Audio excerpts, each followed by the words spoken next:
Guys, pakinggan nyo itong Yamaha R1. O, diba? Sobrang lakas yan guys sa personal. Taste ride nga pala at dito kami ngayon sa Yamaha Y-Zone sa Mandaluyong. Magtitingin daw kasi si Ned ng big bike. Magsusukat na rin siya kung proportion ba sa kanya.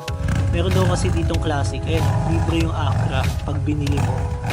Napaka-sorry na to guys. Ano kayong big bike yun?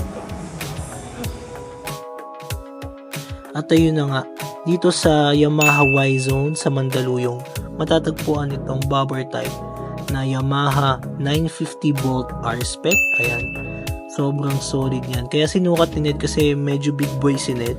So, shoutout nga pala kay Kuya Ryan ng Y-Zone for allowing us to sound check the bike. And ayun, ano ba guys, modern or classic pa rin. Yun lang, thanks and subscribe to our YouTube channel Taste Ride PH. Bye!